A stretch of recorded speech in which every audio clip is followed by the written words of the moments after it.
have a certain responsibility to find out what happened.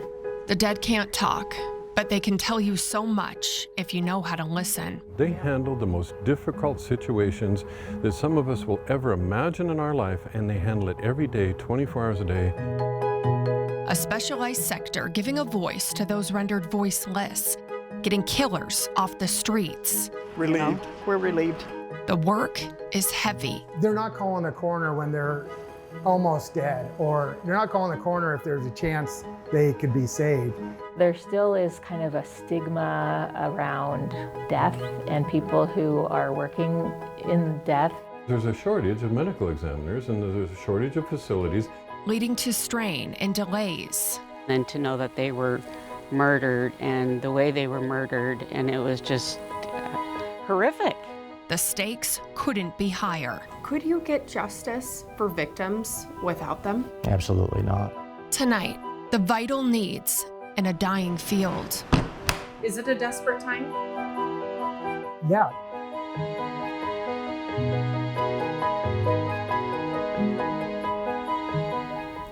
It is a desperate time because death is a fact of life. Thank you for joining us for this in-depth special report. I'm Sean Owsley. If a death is sudden, violent, or unattended, suspicious in any way, an autopsy is ordered. And that requires a pathologist or medical examiner. You probably know the term coroner, but coroners can't perform autopsies, and the majority of Washington and Idaho counties only have a coroner. It's an elected position and typically not a doctor in that role. So when an autopsy is warranted, a licensed medical doctor known as a forensic pathologist must perform it. Medical examiners say that sets up the problem. As the population in the inland Northwest grows, more autopsies are needed, but securing additional resources and people to keep up with demand is increasingly difficult. Open positions are going unfilled for months at a time. Statewide, that can leave some families in limbo, everything from final arrangements to critical answers. Families like the Coveys in Okanogan County. In larger counties, with the exception of weekends, autopsies typically occur within 24 hours. But as Help Me Haley reports, for the Coveys, a double homicide, it was 8 days after their bodies were discovered. They were very good people, very good people. Dave and Geraldine Covey. I can hear her laugh. They lived to love their dogs, their land, Just to hear his voice. their people. I did keep one voicemail from when he called me over this summer to tell me that they had some tomatoes and stuff from the cucumbers from the garden. You want some cucumbers? We got some. Talk to you later. Bye. And remember, Always makes me laugh. I continue to focus on the good stuff because otherwise, I mean, that's just dark, really dark. This is a creek. This is Marianne Creek right here, runs through here. she saw Washington so perfectly nestled in a lush valley of comforts. I mean, look at it. Paradise for the Coveys. It's beautiful up here, so I find peace. Peace among the pain. I knew they really loved it, but then to think that what they really loved caused this tragedy. February 13th, 2022. It was a Sunday. The Coveys headed from their home in Omak to check on their property here. It was, you don't know. You just don't know what's going on. It'd be the last thing they'd ever do. How we did not notice anything that day. After reporting Dave and Geraldine missing, the family came up themselves to search. That first day, the only thing they did find was a man, a stranger, squatting in a homestead on the cusp of their land. He refused to help or even talk. He was right here that night. He's right here. But at that point, the Coveys were just missing. We still don't know nothing. But on day 3, The sheriff came to our house. law enforcement found their burned and concealed bodies. They were under a wood pile. They've been murdered. And it was just like, it just totally took the wind out of you. But knowing the true horror of the couple's final moments could only be revealed in autopsy, one that took 11 days from when they were likely murdered and more than a week from the day their bodies were found to even happen. It was kind of a blur. Of both terror and disgust as details of just how heinous the murder was were finally revealed. They were cut up also before he burned them. Horrific. It just keeps going on and on and on. The findings helped investigators continue to build a murder case against their prime suspect, that stranger the Covey's own family members had come across in their search, the man who was, and is still now, long gone, Dylan Harrington. It's unknown what impact, if any, there would have been to the case if an autopsy had been done sooner.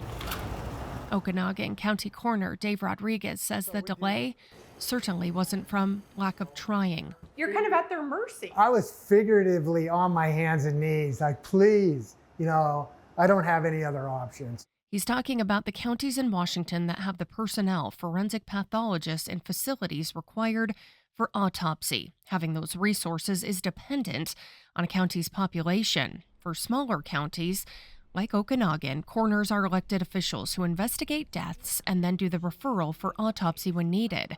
For the Covey case, Rodriguez worked the phones to be met with a common response. We're only doing our county cases, and we're barely making it. We can't take your case. I ended up calling Snohomish County. I said, I have a homicide case. A double homicide, too, yeah. So I said, will you do this case? And he said, yes. But only at a time when they could fit it in. Rodriguez made the 8-hour round-trip drive to transport the bodies on February 24th, 2022. The counties now have an agreement, one that is renegotiated every year. This is our solution. Okanagan County's solution is to drive all the way to Everett and do our cases. They're on a contract, so we pay them. They've been our savior, but not every county has this. But he says in 2020, everything just changed. From my perspective, we had things under control and we had plenty of resources prior to COVID. COVID caused a lot of medical professionals to get out, to retire. My list of contract pathologists went away. But he says you do the best you can with what you have. It is a tough job. And an important one. And it's like the stakes could not be higher. Sure. You just interviewed the Coveys. They're in eternal torment because of how this is just lingering on. And linger it does, like a black cloud that they work so hard to find some breaks in for light. And I think about him every day. As time ticks on, in a way that just hurts. Life, I've said it before, life doesn't stop. It keeps going on. Yeah. And so we just have to figure out how to cope with that. A day at a time. If you have any information right now about where Dylan Harrington could be, you are urged to call 911. You may have seen there the current makeshift morgue in Okanagan County where Coroner Rodriguez does all the initial investigative work and temporarily houses the deceased. County leaders say that space is in dire need of improvement.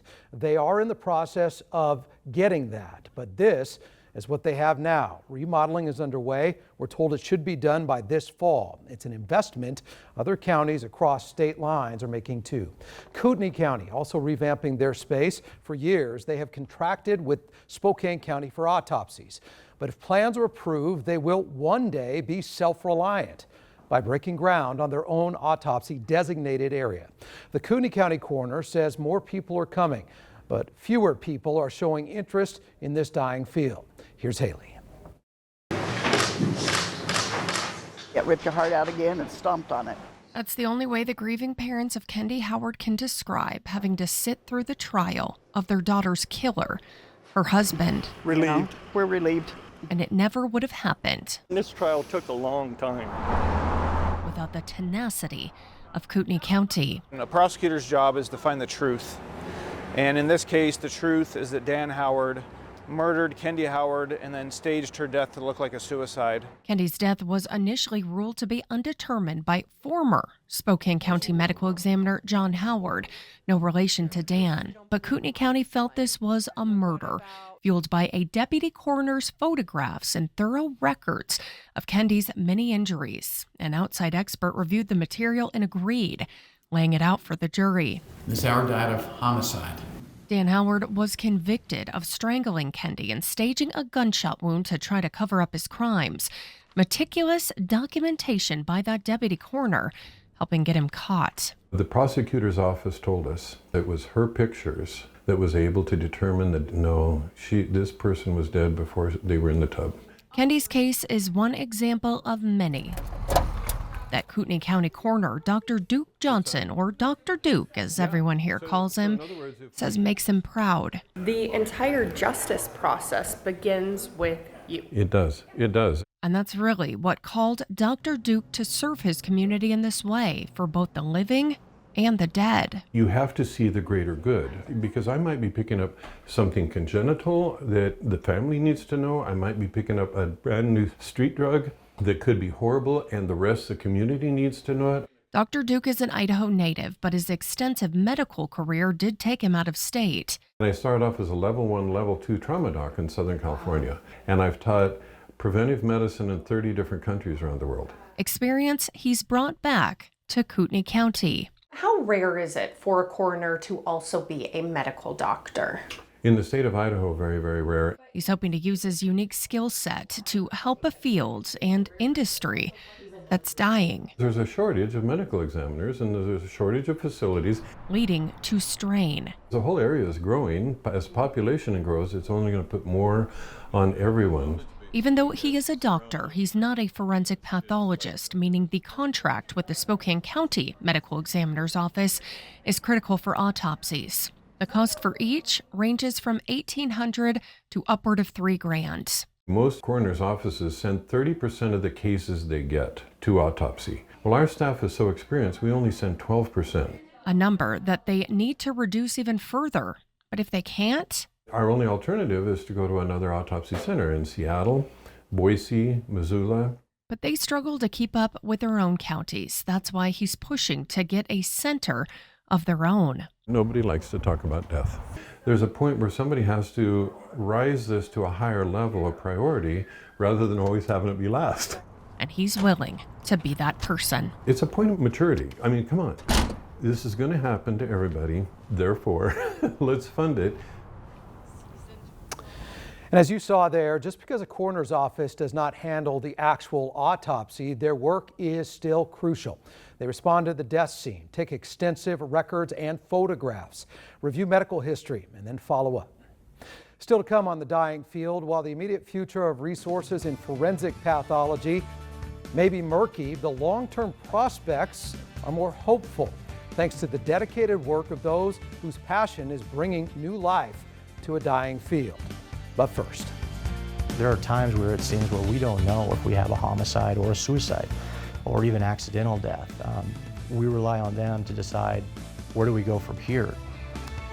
The death investigation begins with law enforcement, but they say they can't move forward with any real meaning until a medical examiner or coroner plays their critical role. Next, their importance in our community far beyond the autopsy room.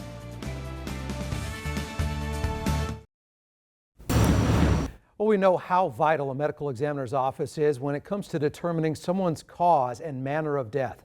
But their work goes way beyond that. They're also tasked with identifying the deceased and sometimes their families. In Spokane, there are hundreds of unclaimed remains cases they're working on. The medical examiner houses the effects of the deceased, keeps all of that protected if, or hopefully when, next of kin is found. The county pays for unclaimed remains to be cremated. They are then kept at Holy Cross Cemetery. Law enforcement says their team does so much the majority of the general public never sees. They are very often forgotten, and I think the public doesn't have much perception of what they do for us. And that is getting to the bottom of the most difficult cases in our community. They also give a name to the nameless. With help from some grant funding in Spokane, this has been a priority.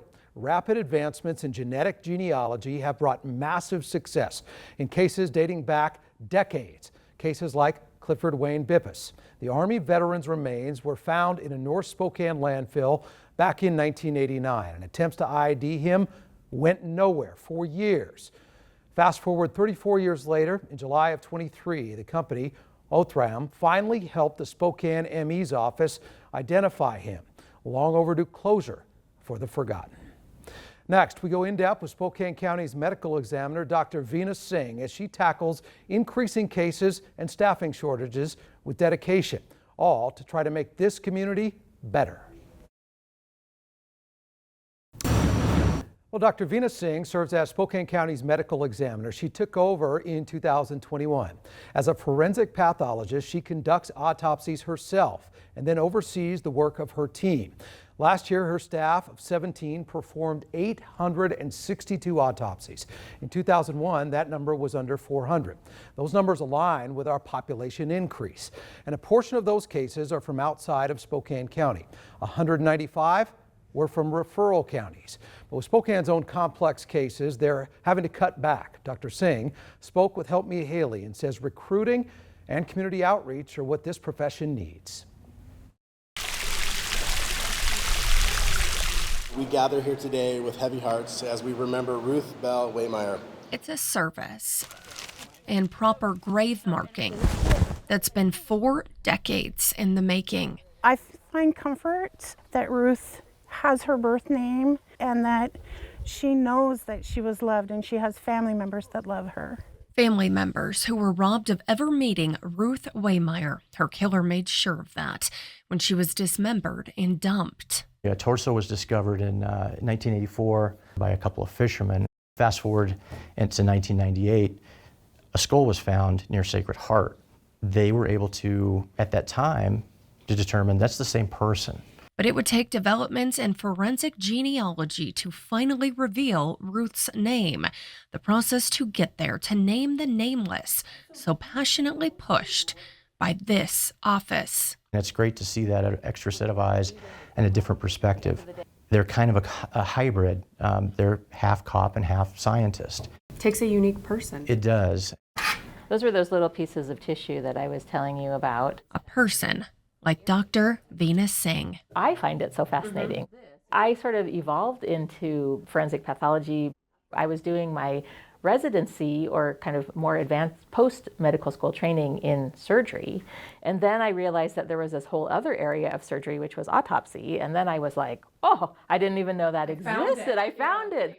Not everyone shared her enthusiasm. When I first started doing this work early in my career, there were a lot more people who thought it was weird. And so people would be like, oh, what do you do? And you tell them and they'd be like, oh, okay. You know, they'd kind of move away from you a little bit. She didn't care. There is a shortage of forensic pathologists, as you know, and so there's a lot of jobs open. But serving as Spokane County's chief medical examiner was the right fit. Yeah, I just had my 3-year anniversary. During that time, she's made headlines for amending the manner of death for some high-profile cases, like that of Kayla Williams, whose body was found dismembered in some sleeping and trash bags back in 2012. The previous administration ruled the manner to be undetermined. Dr. Singh took a second look, changing it to homicide. By the grace of God, someone acted in our behalf. Dr. Singh's commitment to doing what's right in all cases. We have a certain responsibility to find out what happened. Is something that requires a team. I love this office. I think we're doing some amazing things here. I love my staff. Because they too just want to make this community better, safer. There still is kind of a stigma around death and people who are working in death and around death and people who care about dead bodies. You know, I think there's still a feeling that that's a little bit weird and people don't realize how much you can learn. And truly help. Pathology really underpins all of medicine. It's sort of under the radar as a field. She tries to do her part to change that, meeting with high schoolers. We have here in this office a full body x-ray machine and a CT scanner. To those nearing med school's end. It's A little bit different than what I expected. Everybody says kind of drinking from the fire hose, which I think is very true, but it's all information that I've been craving to learn. It's outreach that may help fill the void in coming years, but the need is also now. For months, she's worked to fill an approved and much-needed position for a 4th pathologist. As population increases, so does the need. It really nowadays depends on who has capacity. Everyone deserves to have their name back. And people who, like Dr. Singh, just have a calling to be advocates for those who can no longer do so for themselves. I wish that I could meet each and every one of them and give them a hug and say thank you for their dedication, for not giving up on this beautiful person.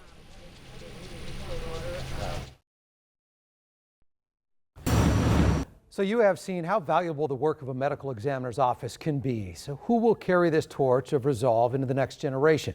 As our Corey Howard found out, Singh has a plan. We do want to warn you, viewer discretion is again advised.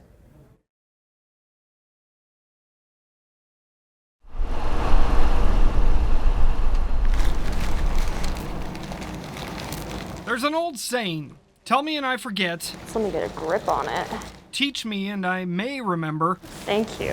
Appreciate the help there. Involve me. Hey, Liza, you have seen a lot of lungs now. Yeah. And I learn. What do you think about this one?